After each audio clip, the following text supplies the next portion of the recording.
Welcome, welcome to the second episode of It's More Than a Game podcast. And let me tell you, I am extremely blessed and very happy that I made the decision to start this podcast because it's just a platform for me to build a community, right?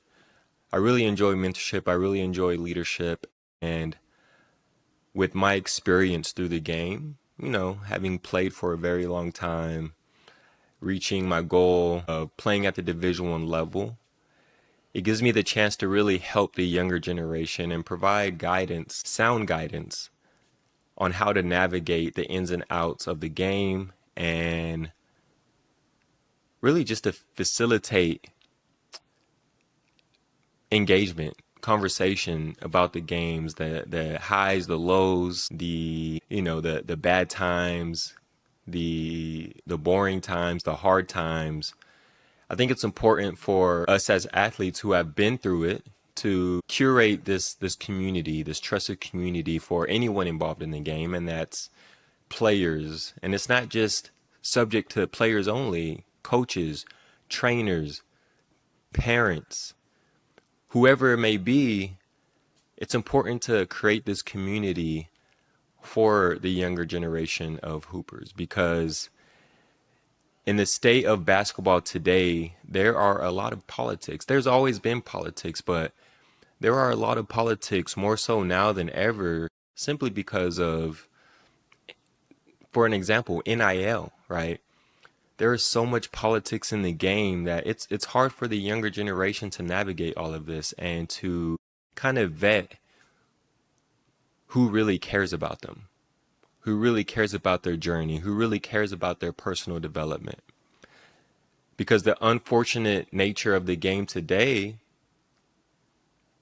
there are leechers, there are people who are out there to take advantage of these kids, to take them off of the journey that these kids want to go to. So this is the platform that I get to use to really kind of deep dive into different topics around the game. If you enjoyed the podcast, whether you listened on Spotify, Apple Podcast, or you watched the video on YouTube, you got to see my pretty face. As always, let me know, provide feedback, right? Because this is supposed to be for you, whoever you are watching this. This is supposed to be for you.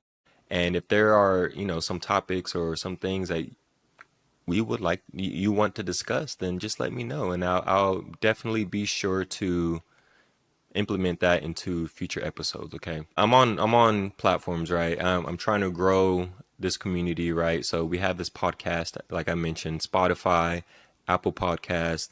It's on YouTube. I also have a TikTok. My TikTok is more so for players.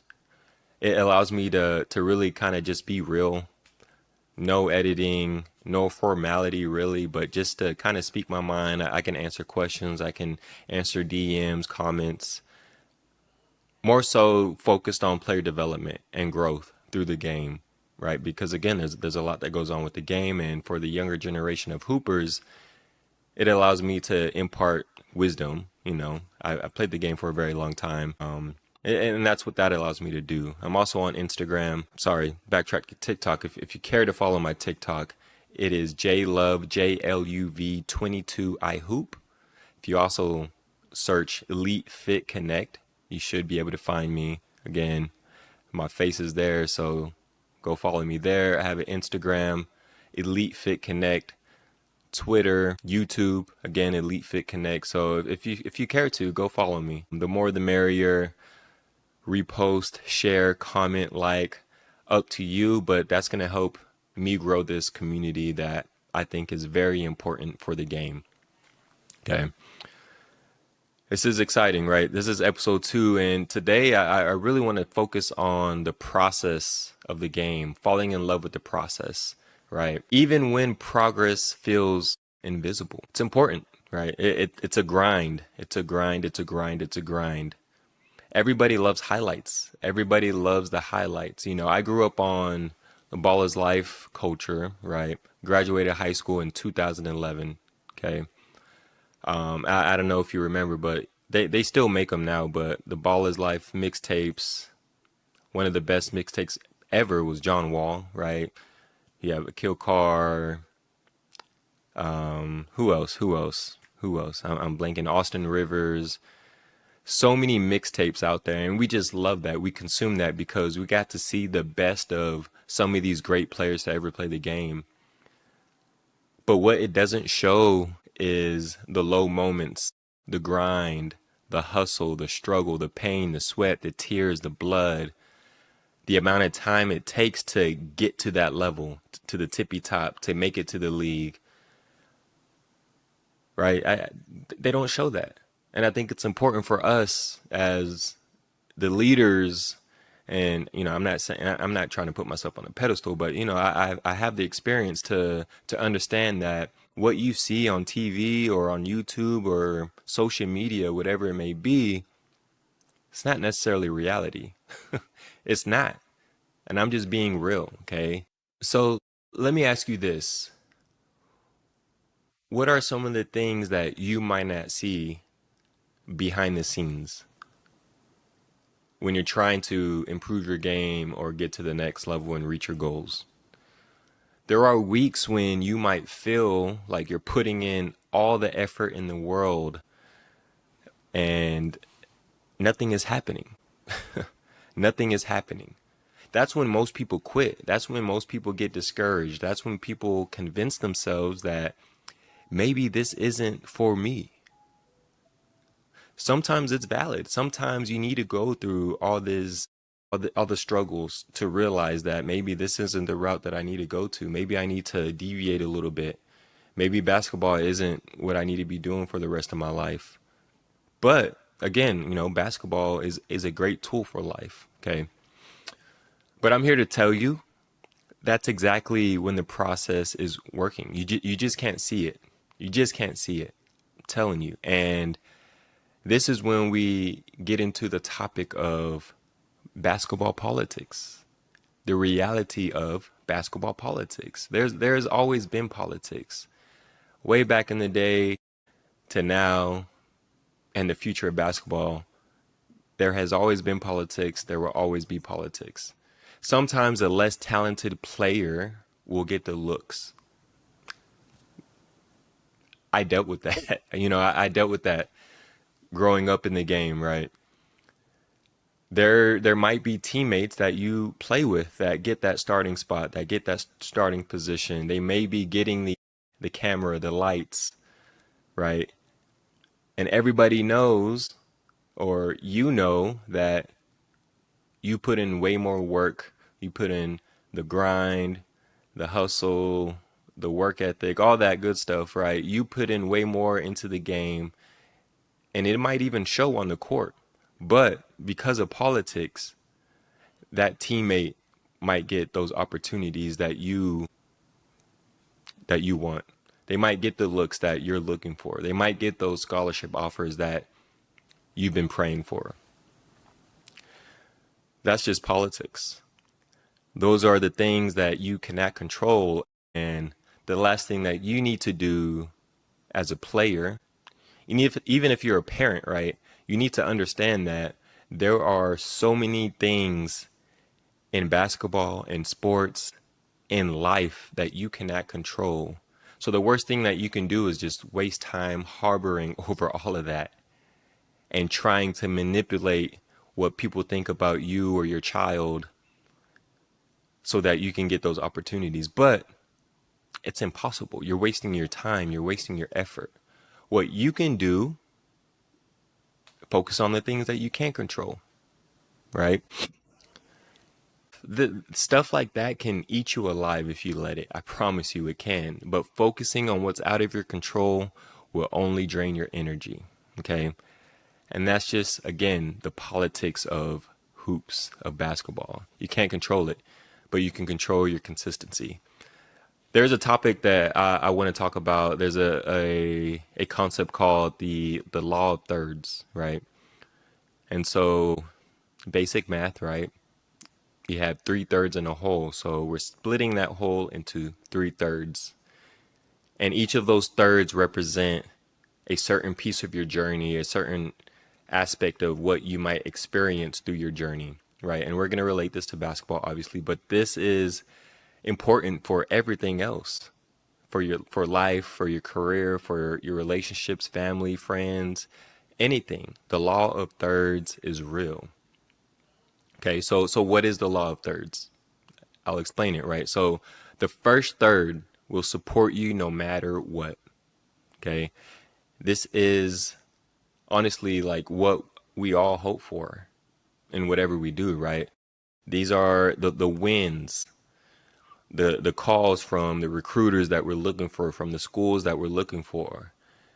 These are, earning that starting position on the varsity squad or on, the college team.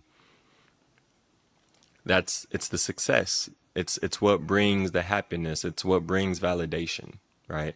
So that's the first third. The second third is the doubt, the negatives, right? The pain, the struggle, the times where, like I said, you might be putting all this work, but the progress is invisible. You're not getting any validation. It might seem like you're failing. And this is where people quit. This is where people give up. This is where people start to doubt themselves and start looking elsewhere because they're not getting the satisfaction that they want. They're not seeing the success. They're not getting those opportunities that they hope for. That's a third, but everybody goes through that. Okay.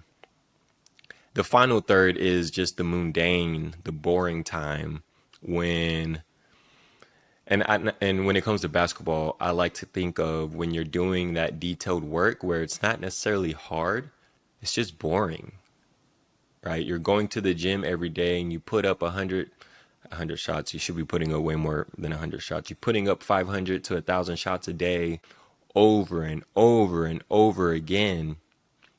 Sometimes it can be boring. It can drive you insane. But that is a very important third that you have to go through. I think a perfect example is myself through Elite Fit Connect, right? Especially in the beginning stages, even now, it's hard to feel validated, right? When you're starting a company, when you're trying to, earn approval from whether it's your customers, your audience, people like you, right? Because it's a process. There's a lot of processes that go into building a company, building technology into something that I've done for so long, playing basketball, right? And there's a lot of doubts. There's a lot of negativity that I might go through, but that's just the way it is. I've made calls after calls after calls on getting investments. There was times where I feel ignored. There are times where I might feel discouraged because someone might not want to talk about what I'm doing, or they might not necessarily believe in what I'm doing, or they actually validate me in some sense, but it's not enough to get those investments, right? That's been a journey in itself. But on the flip side, the great thing about what I'm doing is the direct interaction with coaches and trainers and even players, because I hear about the stories, the ups and downs of just the business of training athletes, or the business of maintaining or retaining athletes. And when I talk about a tool or a solution on how we can better the community and allow coaches and trainers to spend more time on the floor developing players versus spending time managing admin tasks, scheduling, payments, communication, on the phone all the time, trying to, handle the books, putting people on the calendar. That's the third that gives me the validation that wants me to keep going, right? And then there's the third that's just boring, right? Like, after recording this video, right, I have to edit. I have to go through the process of making sure that the video is good, making sure that the audio is good, making sure that I'm not saying anything crazy or, you know, making sure I don't go on these long tangents and, just editing accordingly, right? But that's the process. It might be boring, but I also understand that there will be a reward after it. Or I might see the negatives from it, right? It depends, right? But that's just the process, right? And that's taught me that my energy has to go towards what I believe in, towards the people that I believe in, who have like values, who have the same vision, who want to see my success, and vice versa, obviously. Because eventually the neutral ones notice, and the doubters, they don't matter. I just don't care. I'm not in the business of trying to prove you wrong or trying to prove people who don't believe in me wrong. Okay. The people that believe in me, the ones who want to see success, that's the reason why I do this. Because if you believe in what I do, then I'm always going to believe in you, and it's just mutually beneficial. At the end of the day, you have to feed the believers, ignore the doubters, and win over the neutrals with your consistency, with the hustle, with the grind. And that's really what the law of thirds is, okay? And I really suggest that you implement that, or you take that in and make sure that you understand that you're going to go through you're going to be riding a roller coaster, right? You're going to go through the highs, the lows, you're going to go through the boring and the mundane time. So that's the law of thirds, and I hope I explained that well, okay? The the next thing that I want to make sure that you understand is that, and I mentioned this early on in the video or in this podcast, right? That sometimes you could be the most talented individual on the court, but you might not see anything from it, right? But I will say that talent will get you noticed. Talent will get your names ringing in the tabloids, on the blogs, in the recruiting services, all that stuff, right? Talent is going to get you noticed, but your circle will get you those opportunities. And when I talk about this circle, right, building a circle, it's really just your network. Your network can include anything and everything between your coaches, trainers, parents, teammates, recruiters, scouts, really anybody involved in the game. That is your circle. And your circle is going to be the difference of being in the right runs or being in the right tournaments or missing those showcases, those events that actually matter. Okay. So let's take a deep dive into the AAU scene, right? So again, I was a class of 2011 out of high school, and during my time, it was more or less about the team that you played for, the tournaments that you were in. Okay. I want to say before that, before my time, it was more so just being able to produce, and your stats would be able to tell your story and people would find you.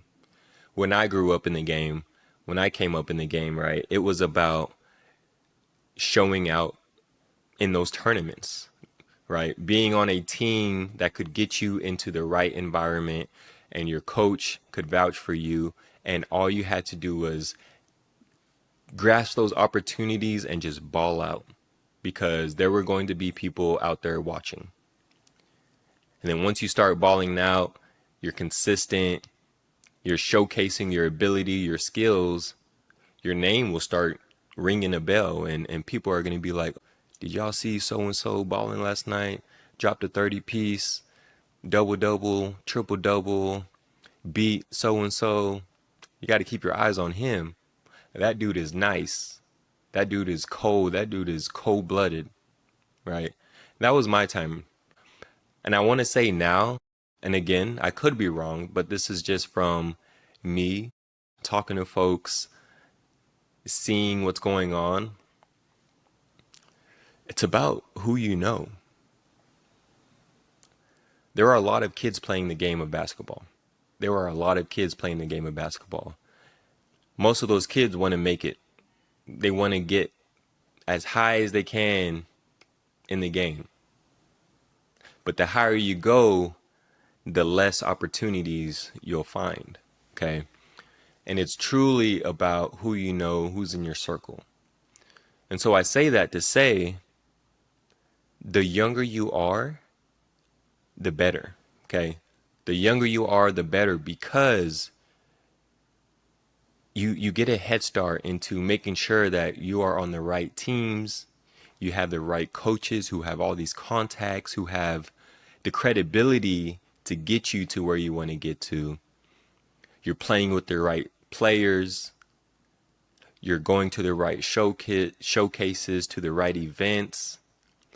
Maybe you're on an EYBL team, the Puma, Reeboks, Adidas, whatever it may be, so you can be in front of all these college coaches, these scouts. Okay. Back in high school, right? I thoroughly enjoyed my high school ball experience, but I don't think my high school experience was the right experience for me. Simply because I don't think my coach necessarily prioritized getting us to that next level. And I don't say that in a negative, I don't say that to throw them on the bus, right? It's just people have their different philosophies. Okay. But I knew that I wanted to go play at the Division I level. And I just honestly don't think that I that my coach helped me, get there, right? I heavily relied on AAU because I knew that AAU was such a, good environment to be in, to get my name out there and play in the right tournaments and play some of the best players, right? I played against a lot of players. So the AAU was just my main bread and butter. I thoroughly enjoyed high school because I got to play against I got to play with some of my best friends, and we played together for so long. We were subjectively successful. We won some games. We were busting the clock on most teams, and I had a blast. I had a blast playing, on that team. But all that to say, right, is you have to make sure that the people that are around you care about you, and they can help you get to where you want to get to. Okay. So if you're a young player navigating the space, right, you just have to do your due diligence and make sure that you're vetting, right? You're vetting these people, you're vetting your coaches, the trainers, right? Making sure they have the right credentials, making sure that they have the contacts, they built a rapport, so that way when you are producing, they can be like, they can go to, your local school or D2, D3, or JUCO, NAIA, or shoot, if you're good enough, a blue blood, and be like, hey, I got this player for you. I got someone who's been grinding their butt off. Come check them out. I promise you, I won't disappoint you. Okay, so you just have to do your due diligence and make sure that the people in your circle are going to vouch for you.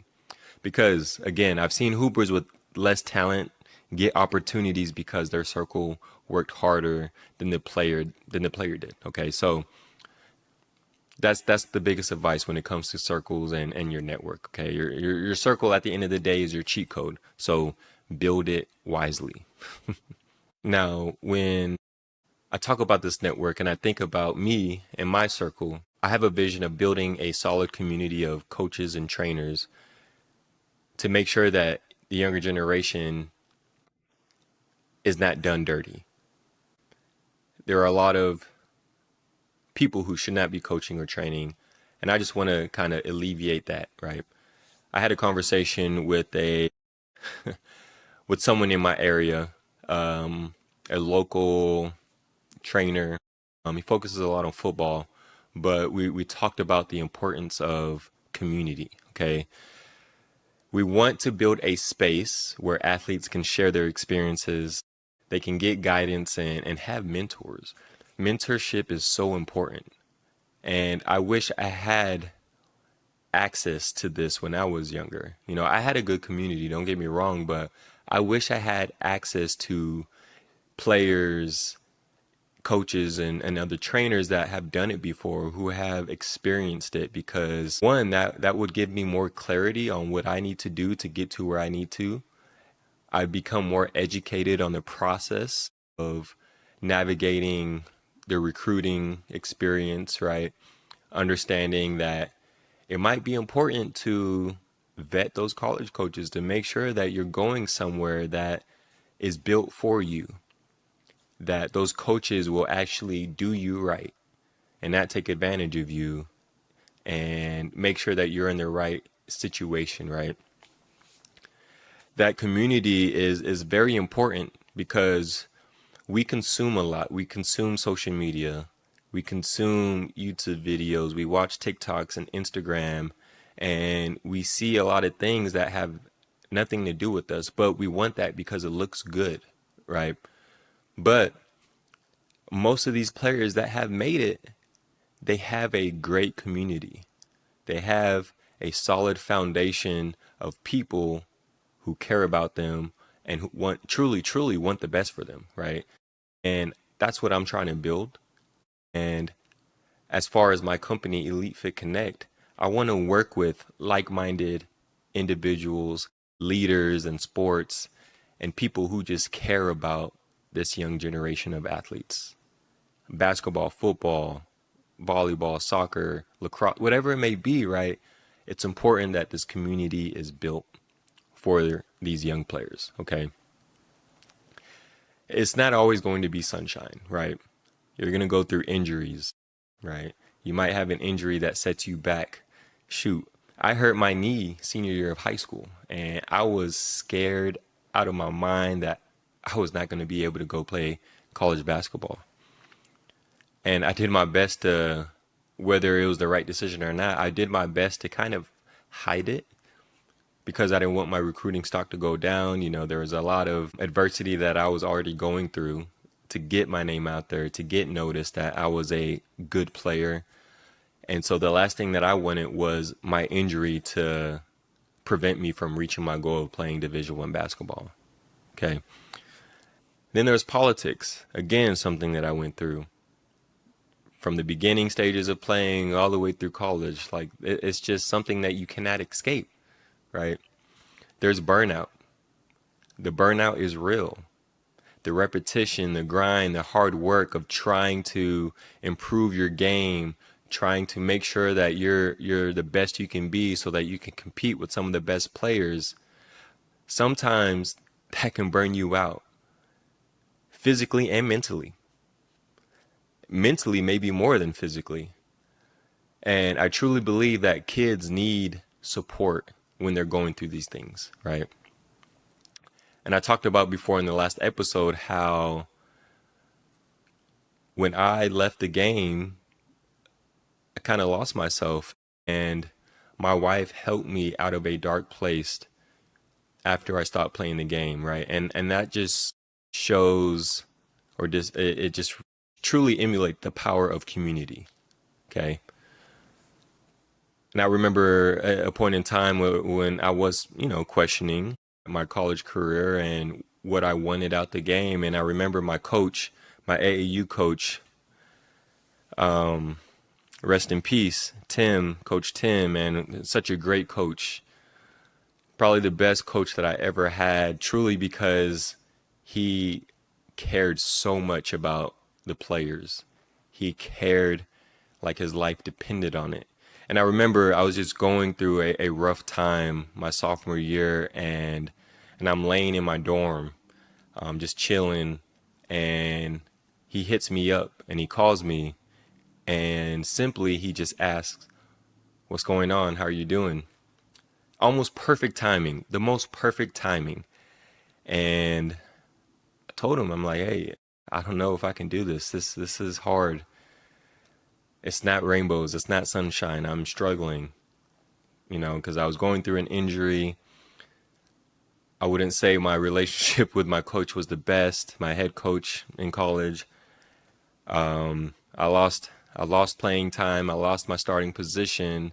So I was going through it because I spent so much time in the game that that's all I knew pretty much. And through that conversation, he and I that was the first time I ever told him what I was going through. And he was like, there are coaches that want you. Behind the scenes, he was doing whatever he needed to do to make sure that I was still gonna get those opportunities if I decided not to play for West Point, if I wanted to leave and go to another school. And he gave me that opportunity. He gave me the ultimatum of like, hey, if you're not having a good time, if you don't want to play at West Point anymore, I got some coaches that want to see if you can still do it. Ultimately, I decided to stick around West Point and just stop playing. That just again proves that community is so important, because if you have a great community, you're gonna have solid people around you, and those people in your circle, in your network, are going to work for you even when you don't ask for it, when you least expect it. Okay, and that is why mentorship and community can carry players when their own confidence fades, right? And this is exactly why I built Elite Fit Connect. Okay, I don't even think I have to say it again, but I just want to build a community for this young generation so that they can navigate the ins and out and everything that comes with the work and the grind of basketball and trying to get to that next level. Okay, on the technical side, right, this platform is going to give coaches and trainers time back so they can spend more time on the floor, because they just care so much about the game and about player development and seeing the success of these kids, right? This will create safe circles where integrity matters, because I do think where the state of basketball is, we're kind of on the cusp of losing that integrity and the ethics of the game. And I've sat with coaches who told me that they spend more time on the nuances of the the administrative tasks of, building a training business or a coaching business, right?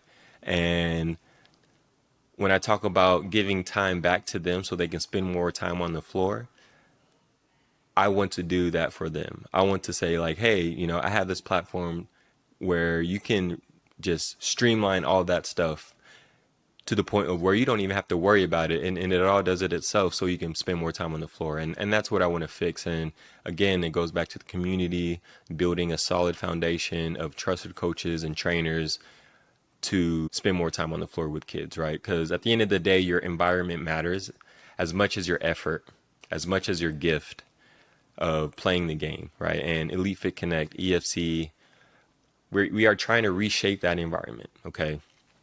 So as a player, as a young player trying to make it, right, what can you do to navigate all of this? Okay, first you have to set your standards. Set your standards. You are going to be your biggest critique, and that can also be to a fault, but you have to set the standards, because without those standards, there's going to be no growth, there's going to be no development. So set those standards, right?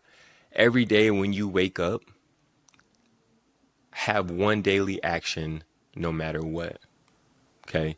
For me today, I woke up and said, I am going to record this podcast today because it needs to be done, because I have an opinion, but I have a voice that can be used to positively affect the younger generation of hoopers. Okay. So every day that you wake up, set that standard, set those expectations so you can continue on your journey. Okay.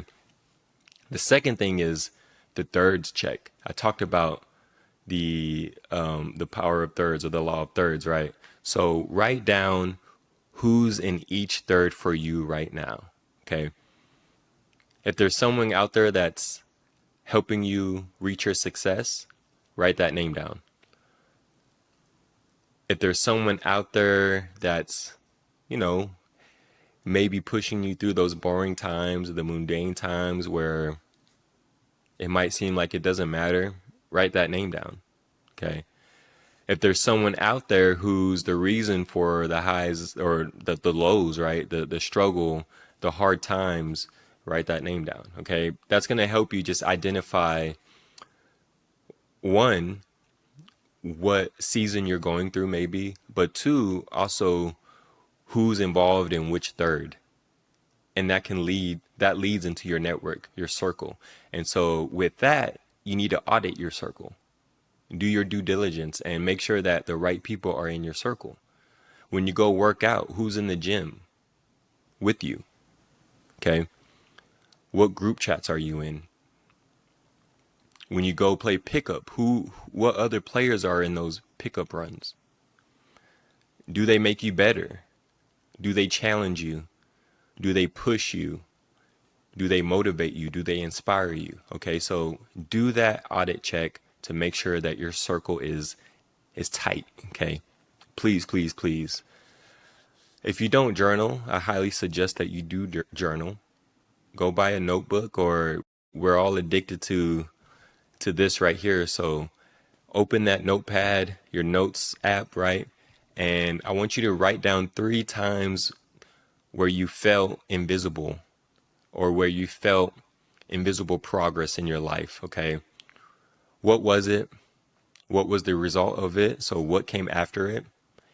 And what did you do to build towards it, right? What led you to that moment? Okay. So do that journaling exercise. I do think that's going to do wonders for you. Okay. It's all about reflection here, understanding where you are at now. How did you get there, and what you can do to turn that around if you need to. Okay. We talked a lot. So I think I want to close here. I think today's podcast was good for me, because a lot of things run through my mind. So it's hard for me to make sure that I don't just go on these tangents, and I don't really talk about things that don't necessarily matter to you. But in my head, I'm doing my own reflection right now. Okay. But in that, right, you need to understand that progress will always feel invisible before it shows up. And if you can love the process in the dark, you're going to shine through. I promise you, you're going to shine when the lights come on, right? So don't waste your time fighting politics. You're going to waste your time. It's inevitable. Politics are politics. Don't waste your energy feeding doubters, the ones that bring you down or talk mess about you, who just don't believe in you, right?